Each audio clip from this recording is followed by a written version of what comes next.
السلام عليكم ورحمة الله وبركاته. إن الحمد لله نحمده ونستعينه ونستغفره ونعوذ بالله من شرور أنفسنا. من يهد الله فلا مضل له ومن يضلله فلا هادي له. ونشهد أن لا إله إلا الله ونشهد أن محمدًا عبده ورسوله. أما بعد فقد قال الله تعالى في كلامه المجيد والفرقان الحميد.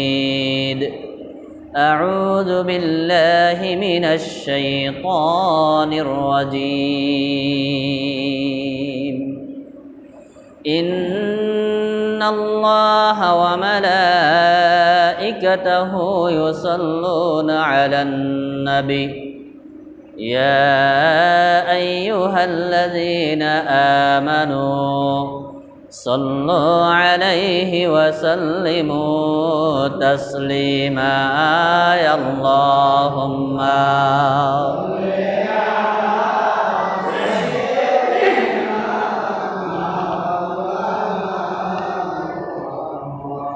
وعلى آل سيدنا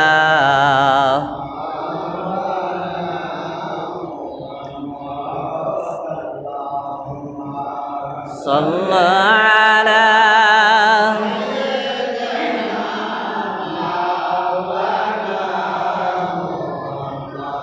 وعلى آل سيدنا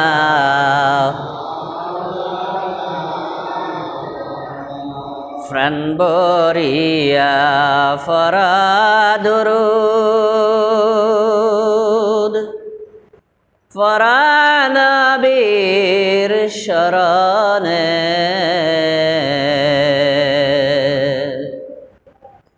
মরণকালে দেখতে পাইবা নবীকে দুই নয়নে। আল্লাহুম্মা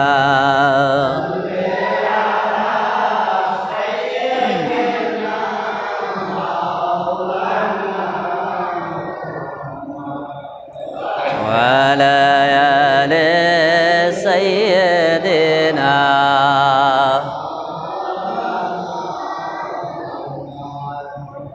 চিন্তা করে দেখো রে মানুষ, রাত্র নিশির গভীরে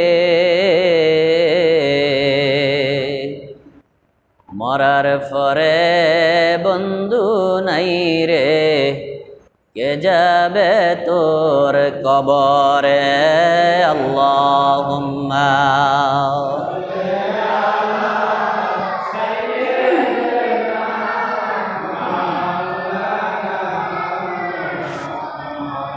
ওয়ালা আলি সাইয়্যিদিনা।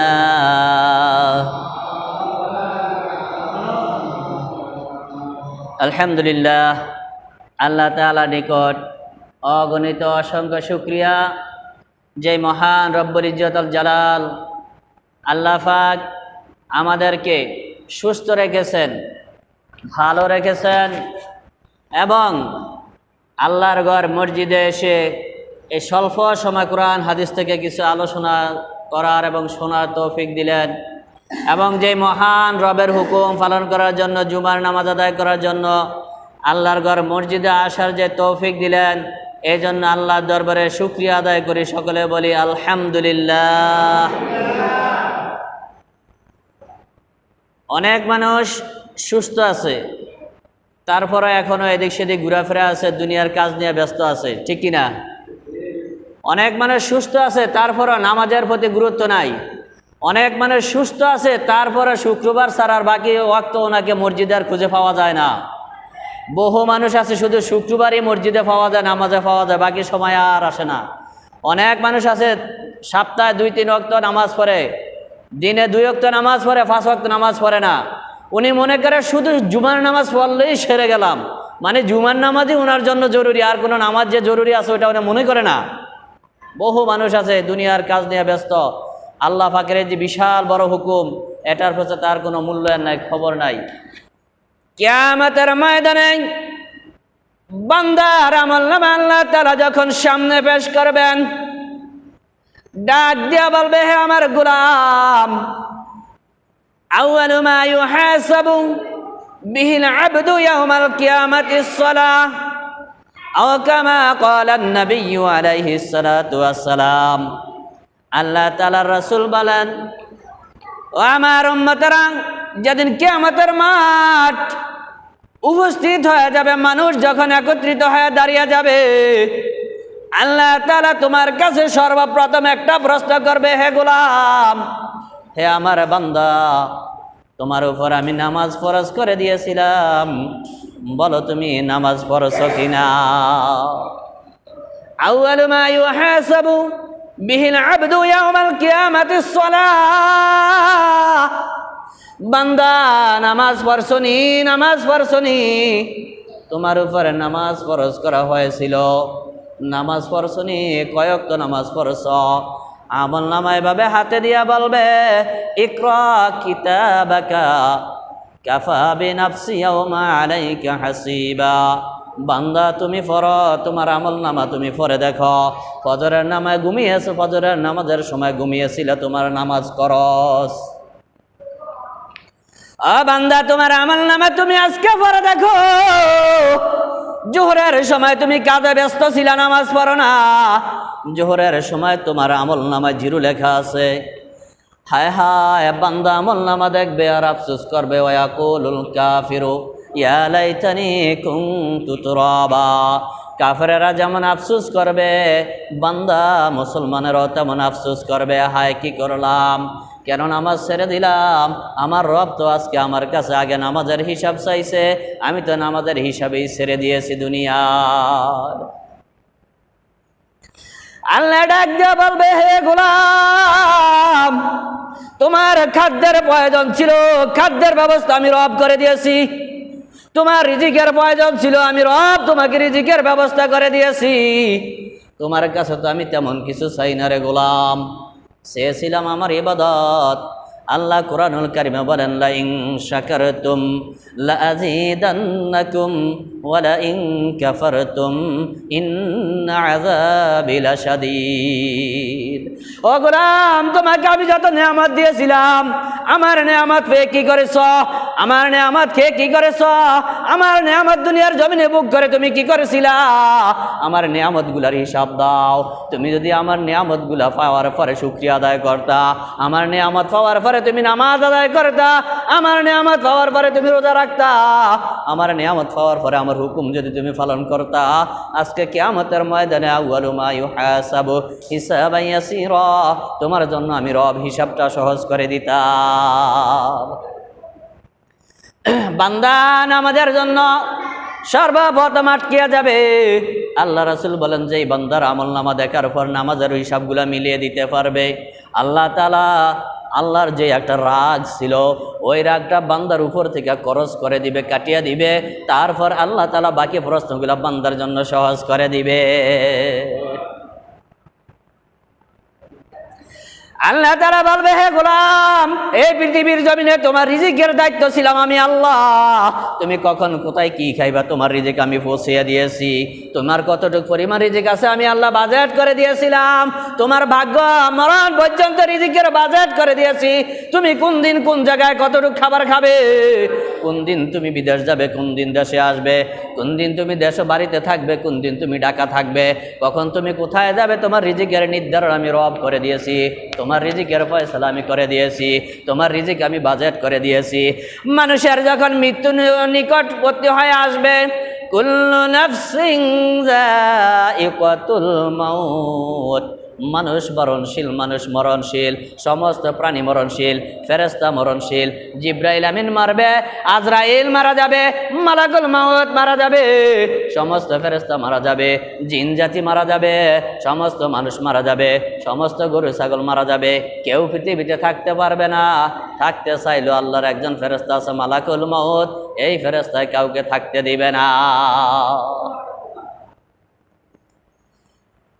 আল্লাহ তাআলা ডাক দিয়ে বলে, গোলাম তোমাকে আমি সব খাবার সব সময় তোমার মুখের মধ্যে আমি লোকমা তুলে দিয়েছি, খাবার পৌঁছিয়ে দিয়েছিলাম।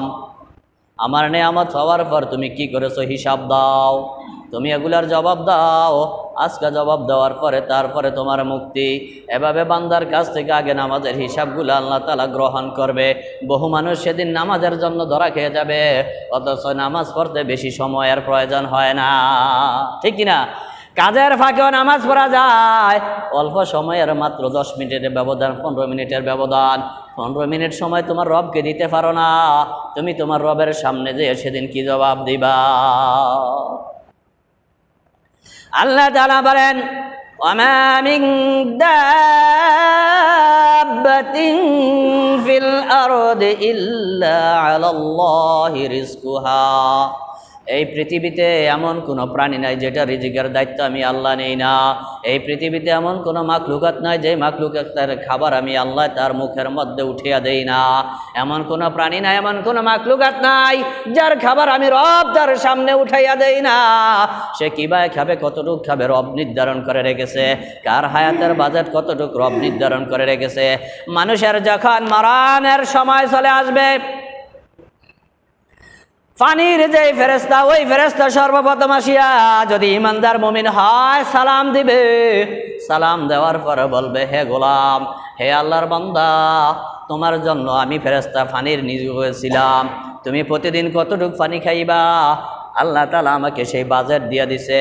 হে গোলাম, তোমার পানির জন্য আমি আজকে সারা পৃথিবীর সব দেশে ঘুরে দেখলাম, তোমার বাজেটে আর পানি নাই।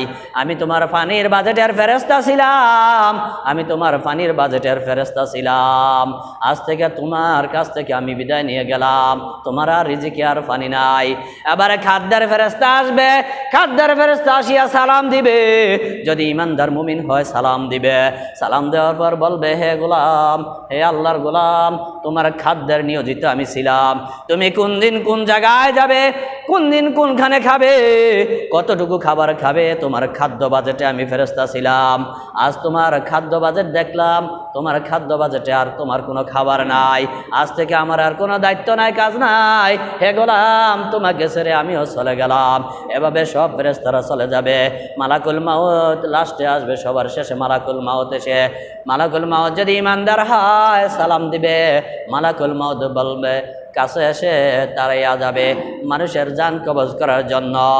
যদি সে ইমানদার হয়, আল্লাহ তাআলা কুরআনুল কারীমে ডাক দিয়ে বলেন, ইয়া আইয়াতুহান নাফসুল মুতমাইন্না ইরজিই ইলা রাব্বিক ইরজিই ইলা রাব্বিকি রাদিয়াতাম মারদিয়া ফাদখুলি ফি ইবাদি ওয়াদখুলি জান্নাতি।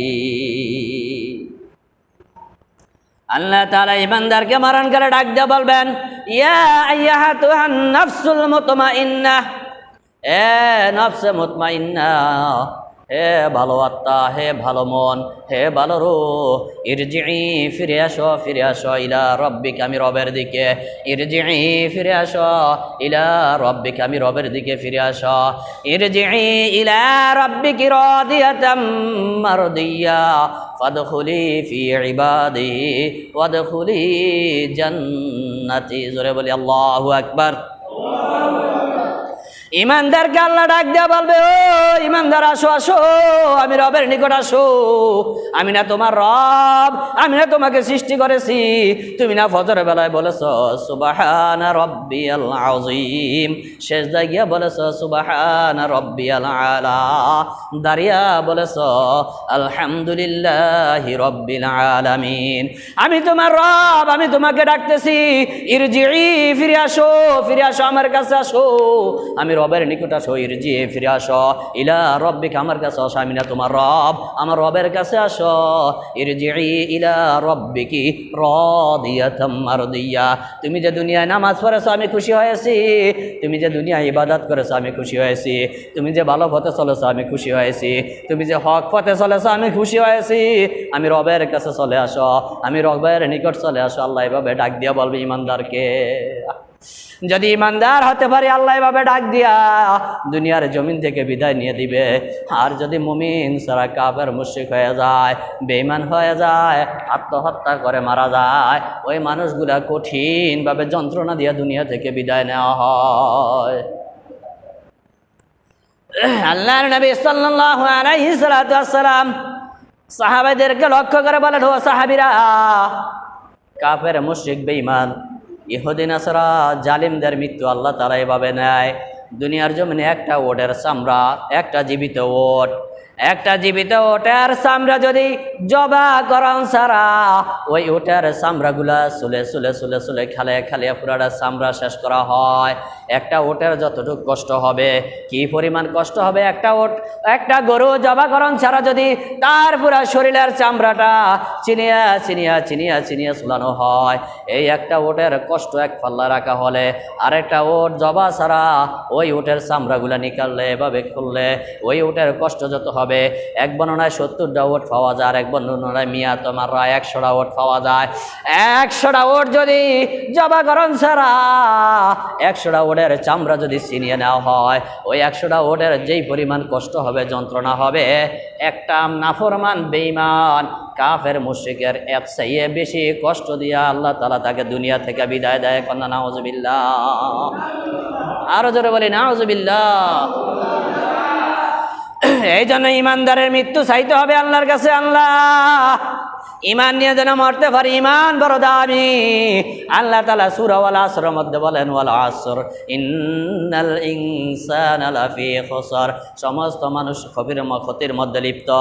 আল্লাহ তাআলা কসম খাইলেন, সময় আল্লাহর কাছে দামি, এই জন্য আল্লাহ তাআলা সময়ের কসম খাইলেন। সময়ের কসম খাইয়ে আল্লাহ বলেন, ও গোলাম শোনো, ওয়াল আসর, আমি আসরের কসম খাইছি, আসরের নামাজের সময়, আসরের কসম খাইয়ে আল্লাহ তাআলা বলেন, ওয়াল আসর ইন্নাল ইনসানা লাফি খুসর, সমস্ত মানুষগুলা ক্ষতির মধ্যে লিপ্ত, সমস্ত মানুষগুলা ধ্বংসশীল। তারপরে আল্লাহ বলেন, ইল্লাল্লাযিনা আমানু ওয়া আমিলুস সালিহাত, ইল্লাল্লাযিনা আমানু, দুইটা কাজ যারা করে, ইল্লাল্লাযিনা আমানু যারা ঈমান আনে, ওয়া আমিলুস সালিহাত যারা ভালো কাজ করে, নেক কাজ করে, ওয়া আমিলুস সালিহাত যারা নেককার হবে, নেক কাজ করবে। কবরে দুইটা জিনিস নিয়ে যেতে হবে, একটা নাম হলো ঈমান, আরেকটা নাম হচ্ছে ওয়া আমিলুস সালিহাত। এই দুইটা জিনিসের মূল্য আল্লাহর কাছে বেশি দামি, ঈমান আর আমল, ঈমান আর আমল। ওয়া আমিলুস সালিহাত, নেক আমল নিয়ে কবরে যেতে হবে, নেক আমল নিয়ে কবরে যেতে হবে। ওয়া আমিলুস সালিহাত, ওয়া আমিলুস সালিহাত, নেক আমল নিয়ে কবরে যেতে হবে। নেক আমলের দাম আল্লাহর কাছে বড় বেশি। দুনিয়ার ধন সম্পত্তির দাম আল্লাহর কাছে নাই, দুনিয়ার বাড়ি গাড়ির দাম আল্লাহর কাছে নাই। আল্লাহর কাছে দুইটি দাম আছে, ওয়া আমিলুস সালিহাত, যারা নেক আমল নিয়ে কবরে যাবে, ওয়া তাওয়াসাউ বিল হাক্কি ওয়া তাওয়াসাউ বিস সবর, আর যারা বিপদ আপদে ধৈর্য ধারণ করবে আল্লাহ তাআলা তাদেরকে পুরস্কৃত করবেন। যারা বিপদে মুসিবতে ধৈর্য ধরবে আল্লাহ সুবহানাহু ওয়া তাআলা তাদেরকে পুরস্কৃত করবেন। সূরা আসরে আল্লাহ কসম খেয়ে বলছেন, আল্লাহ তাআলার কসম খাওয়ার কোনোই প্রয়োজন নাই, আল্লাহর কথা এভাবেই দামি, ঠিক কিনা? আল্লাহর কথা কি এভাবেই দামি। তারপর আল্লাহ বান্দাদেরকে আমাদের মতো 3.5 হাত মানুষকে বোঝানোর জন্য আল্লাহ কসম খেয়েছেন, কোনো গরুকে বোঝানোর জন্য খাননি।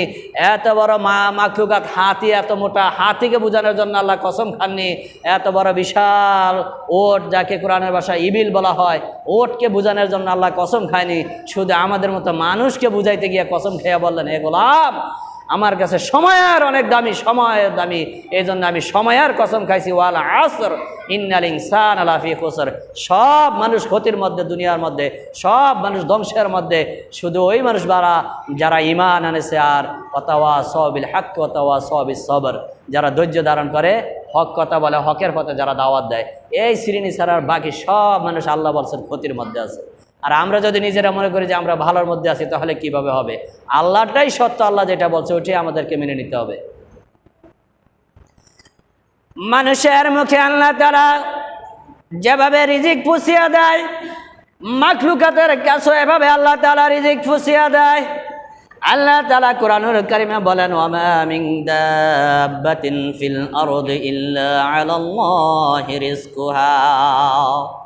আমি তোমাদের নিকট যেভাবে রিজিক পৌঁছিয়ে দেই, বন জঙ্গলের পশু পাখির নিকটও আমি আল্লাহ এভাবে রিজিক পৌঁছিয়ে দেই। সাগরের মধ্যে মাছ আছে, মাছের মধ্যে আমি রিজিক পৌঁছিয়ে দেই। হযরতে সুলাইমান পয়গম্বর আলাইহিস সালাতু ওয়াস সালাম একদিন দুপুরবেলা খাবার নিয়ে বসলেন, রুটি আর সোনাবুট, কিছু সোনাবুট খাবার নিয়ে সুলাইমান পয়গম্বর আলাইহিস সালাতু ওয়াস সালাম খাবার নিয়ে সামনে বসলেন। সামনে কিছু উপস্থিত মানুষও ছিল, সাথী সঙ্গীও ছিল। খাবার আসার পর জিব্রাইল আমিন এসে গেল, সুলাইমান পয়গম্বর আলাইহিস সালাতু ওয়াস সালামকে বললেন, সুলাইমান পয়গম্বর, এখানে বাটির মধ্যে যতগুলা বুট আছে, খাবার আছে, আর এখানে যতগুলা মানুষ আছে, প্রত্যেকটা মানুষের বাজেট করা আছে কে কয়টা বুট খাবে। প্রত্যেকটা মানুষের বাজেট আছে কে কত পরিমাণ বুট খাবে, এমনকি প্রত্যেকটা নাম তার খাদ্যের মধ্যে লেখা আছে। খাদ্যের মধ্যে যতটা নাম লেখা আছে ততটা খাবারই সে খেতে পারবে, তার বেশি পারবে না। প্রতিটা মানুষের ভাগে কয়টা বুট খাবে ওই পরিমাণ খাবারের নাম সহ নির্ধারণ করা আছে। জিব্রাইল আমিন এসে জানিয়ে দিল আর বলে দিল, পয়গম্বর, এই খাবারের মধ্যে একটা মোরগের খাবার আছে, এই খাবারের মধ্যে একটা মোরগের খাবার আছে, একটা বুট আছে মোরগের ভাগ্যে, কিন্তু মোরগটা এই মহল্লা নাই, মোরগটা অন্য মহল্লায় বহু দূরে, 10 মাইল দূরে খাবার মোরগের মধ্যে পৌঁছিয়ে দিবে। পয়গম্বর সুলাইমান আলাইহিস সালাতু ওয়াস সালাম খাবার সামনে নিয়ে একটু চিন্তিত হয়ে গেলেন। জিব্রাইল আমিন জানাইলো, এখানে যারা আছে সবার খাবার আছে, এটা না হয় মেনে নিলাম, 10 মাইল দূরে যার খাবার একটা মোরগের, ওই খাবার আমি কিভাবে পৌঁছাইব? কোন মোরগের খাবার সেটাও তো জানি না, কিভাবে খাবার পৌঁছাইব? সুলাইমান পয়গম্বর আলাইহিস সালাতু ওয়াস সালাম ডাক দিয়ে উপস্থিত সাথী সঙ্গীদেরকে বলেন, ও আমার সাথীরা শোনো, আজকের খাবারের মধ্যে তোমাদের বাজেট করা আছে, কে কয়টা খাবার খাবে, কে কতটুকু খাবার খাবে, এখানে বাজেট লেখা আছে, যেই পরিমাণ বাজেট লেখা আছে ওই পরিমাণই খাবার খেতে পারবে। জিব্রাইল এসে আমাকে জানিয়ে গেল, তবে এখানে একটা বুট আছে, এই বুটটা নাকি একটা মোরগের ভাগ্যে আছে, মোরগটা এই মহল্লায় নাই, এই এলাকা নাই, অন্য মহল্লায় বহু দূরে। আমি চিন্তিত, ওই মোরগের খাবারটা আমি কিভাবে সেখানে পৌঁছিয়ে দিব? আর এই বিকালবেলায় এই মোরগটাই খাবার খাবে, আর বিকালবেলায় এই মোরগটাই খাবার খেয়ে রাত্র যাপন করবে, পরের দিন সকালবেলা আরেকটা খাবার মুরগি খাবে। সুলাইমান আলাইহিস সালাতু ওয়াস সালাম একটু চিন্তিত হয়ে গেলেন। খাবার বন্টন করা আরম্ভ হয়ে গেল, খাবার দেওয়া শুরু হয়ে গেল, খাবার দিলেন, সকলের খাবার বুঝে পেলেন, মোরগের খাবার রয়ে গেল, মোরগের খাবারটা রয়ে গেল। একজন ব্যক্তি বলল, হুজুর, আমি একটু দেখতে চাই মোরগের খাবার কিভাবে মোরগে খায়, মোরগের খাবারটা আমাকে দেন, আমি খেয়ে ফেলি। সুলাইমান পয়গম্বর আলাইহিস সালাতু ওয়াস সালাম তাকে ওই খাবারটা দিলেন, নাও। ওই ব্যক্তি অহংকার করিয়া খাবার খাওয়ার জন্য মুখের মধ্যে যখন খাবার তুলবে, আল্লাহ তাআলা ফেরেশতা পাঠিয়ে দিলেন, ফেরেশতারে, এই বান্দা যখন মুখের মধ্যে বুটটা ঢুকাইতে চাইবে, মুখের মধ্যে যেন না ঢুকে, খাবারটা যেন তার নাকের মধ্যে দিয়ে ঢুকে যায়। কন্যা সুবহানাল্লাহ। বান্দা, তুমি দেখো তোমার রব কিভাবে খাবার পৌঁছায়। সে চাইছিল মোরগের খাবার নিজেই খেয়ে ফেলবে। খাবার যখন মুখে উঠাইতে চেয়েছিল, আল্লাহ তাআলা ফেরেশতা পাঠিয়ে দিলেন, খাবার নাকের মধ্যে দিয়ে ঢুকিয়ে দিলেন। খাবার নাকের মধ্যে যে আটকে গেল, খাবার সামনেও আসে না, পিছনেও যায় না। অনেক চেষ্টা করলো, নাক থেকে বুট বাইর করতে পারে না। সুলাইমান পয়গম্বর আলাইহিস সালাতু ওয়াস সালাম বললেন, যাও, অমুক জায়গায় ডাক্তার আছে, ডাক্তারের কাছে তুমি আবার চলে যাও। 10 মাইল দূরে ঠিক যেখানে হসপিটাল, যেখানে ডাক্তার, ওখানে নিয়ে গেল। বিকালবেলা যাইতে যাইতে সেখানে যেয়ে পৌঁছানোর পর ওই লোকটাকে ডাক্তারের কাছে নিয়ে গেল।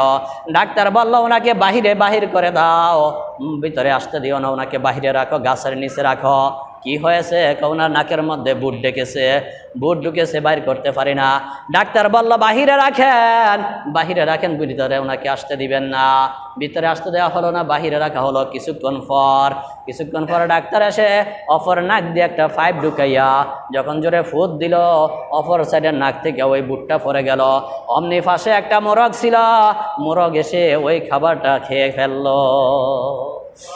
ওই ব্যক্তি অবাক হয়ে চিন্তায় পড়ে গেল, হায় হায়, আল্লাহ তাআলা এভাবেই বুঝি সব প্রাণীর, সব মাখলুকাতের খাবার পৌঁছে দেয়।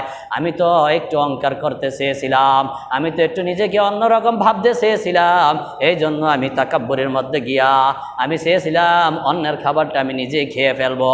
আল্লাহ তাআলা বলেন, ওমা মিন দাব্বাতিন ফিল আরদ ইল্লা আলাল্লাহি রিজকুহা। পৃথিবীতে এমন কোনো প্রাণী নাই, এমন কোনো মাখলুকাত নাই, এমন কোনো জীবজন্তু নাই যার রিজিকের দায়িত্ব আমি আল্লাহ বহন করি না। আপনি কতটুক খাবেন, কতটুক পাবেন, এটা আল্লাহ তাআলা বাজেট করে রেখেছে। তা আল্লাহ তাআলার বাজেটকে সম্মান করে আল্লাহ তাআলার হুকুমকে মেনে চলতে হবে। খালি দুনিয়ার পিছে ঘুরলে হবে না, নামাজ রোজা ইবাদত ছেড়ে দিয়ে এই দুনিয়ার জায়গায় দুনিয়া থাকবে, আমিও থাকবো না, আপনিও একদিন থাকবেন না। আপনার যে আমল নিয়ে আপনাকে কবরে যেতে হবে। কবরে গেলে আপনার বন্ধু থাকবে না, আত্মীয় স্বজনও থাকবে না, কেউই থাকবে না। এটা আমরা যদিও জানি, মানতে অনেক কষ্ট হয়ে যায়, শয়তানের ধোঁকায় পড়ে। আজ আমরা তো বিভিন্ন কাজে ব্যস্ত থাকি, মোবাইলে ব্যস্ত থাকি। আল্লাহ তাআলা কোরআনুল কারীমের মধ্যে আমাদেরকে সম্বোধন করে বলেন, ইয়া আইয়াতুহান নাফসুল মুতমাইন্না ইরজিই ইলা রাব্বিকি রাদিয়াতাম মারদিয়া ফাদখুলি ফি ইবাদি ওয়াদখুলি জান্নাতি। ও গোলাম, তুমি যখন আমার হুকুমগুলা ঠিক মতো আদায় করলা, আমার নামাজ পড়লা, আমার ইবাদত করলা, তাহলে তোমাকে দুনিয়াতে আমি কোনো পুরস্কার করলাম না। দুনিয়ায় আমি তোমাকে কোনো পুরস্কৃত করি না, দুনিয়ায় কোনো পুরস্কার দেই না। তুমি যে দুনিয়ায় ইবাদত করেছ, ওই ইবাদতের পুরস্কার আমি আজকে আল্লাহ তাআলা তোমাকে জান্নাত দিয়ে দিলাম। মুমিনের ইবাদতের পুরস্কার হলো সরাসরি জান্নাত। মুমিনের ইবাদতের পুরস্কার কি? জান্নাত। দুনিয়ায় কাজ করলে কাজের পুরস্কার হলো টাকা। একদিন কাজ করলে টাকা পাওয়া যায়, কাজ না করলে টাকা পাওয়া যায় না। আহা, দুনিয়ার বেলা এটা আমরা খুব ভালো করে বুঝলাম, কারণ দুনিয়া আমার চোখের সামনে, এই জন্য দুনিয়া আমি ভালো করে বুঝি। আর আখেরাত আমার পিছনে, এই জন্য আমি বুঝি না। আহা, আখেরাত আসলে আমার পিছনে না, আখেরাতই আমার সামনে, দুনিয়া আমার পিছনে। দুনিয়া পিছনে, আখেরাত সামনে। মানুষ মনে করে আখেরাত পিছনে, দুনিয়া সামনে। আর কোরআন হাদিসে বলে না, তোমার আখেরাত সামনে, দুনিয়া পিছনে। তোমার হায়াত পিছনে চলে যায়। তোমার হায়াতের বাজার যদি 60 বছর হয়ে থাকে, 40 বছর চলে গেছে, আর 20 বছর আছে। তোমার হায়াতের বাজেট যদি 70 বছর হয়ে থাকে, 50 বছর চলে গেছে, আর 20 বছর আছে। তোমার হায়াতের বাজেট যদি 50 বছর হয়ে থাকে, ও যুবক, তোমার 30 বছর চলে গেছে, আর 30 বছর আছে। তুমি মনে করো লম্বা হায়াত, না না, আল্লাহ তাআলা আমাদেরকে সীমিত হায়াত দিয়ে দুনিয়া পাঠাইছে তার ইবাদত করার জন্য। ওমা খালাকতুল জিন্না ওয়াল ইনসা ইল্লা লিয়াবুদুন। আল্লাহ তাআলা বলেন, আমি মানব জাতি আর জিন জাতি, এই দুই শ্রেণীকে সৃষ্টি করেছি আমার গোলামি করার জন্য, আমার ইবাদতের জন্য। আল্লাহ বলেন, আমার গোলামির জন্য, আমার ইবাদতের জন্য আমি মানব জাতি আর জিন জাতিকে সৃষ্টি করেছি। আর আমরা সেই মানুষ আজকে আল্লাহর গোলামি ছেড়ে দিয়েছি। আমরা নিজের মন গড়া মতো চলি, আমরা নাফরমানি করি। আল্লাহ বলেন, গোলাম